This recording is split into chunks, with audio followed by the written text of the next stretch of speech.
Lapsed on õrnad, et eriti just kasvuperioodis, et kasvuperioodil on, kui lapsed kiiresti kasvavad, siis tihtipeale, kui palju koormust anda lastele, siis võivad hakata kas hüppeliigesed, põlved, puusad valutama ja seetõttu peabki treener olema pidevas dialoogis lapsega, lastevanematega samuti. No seda jah, et ongi järjest rohkem on see, et tegelikult peaks nagu teadlikult võtma kõiki asju, et mitte teha nagu nii, nagu alati on tehtud ja võib-olla valesti tehtud, pigem tuginema teadusele ja konkreetsetele praktikatele, mis on tõestanud ennast.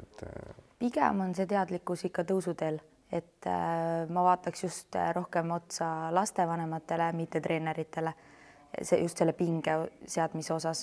Eks ikka ootad oma lapselt ja et tahad, et tal hästi läheks. Emad võib-olla seavad seda pinget natuke rohkem kõrgemale kui treenerid. Et kui lapsel ikkagi hüppeliigesed põlved valutavad, siis tuleb talle paratamatult puhkust anda vähemalt sellisest suurest koormusest, sest tihtipeale lapsed seda ise ei taha välja öelda, nad tahavad ise mängida, neile meeldib võidelda, võita neid mänge.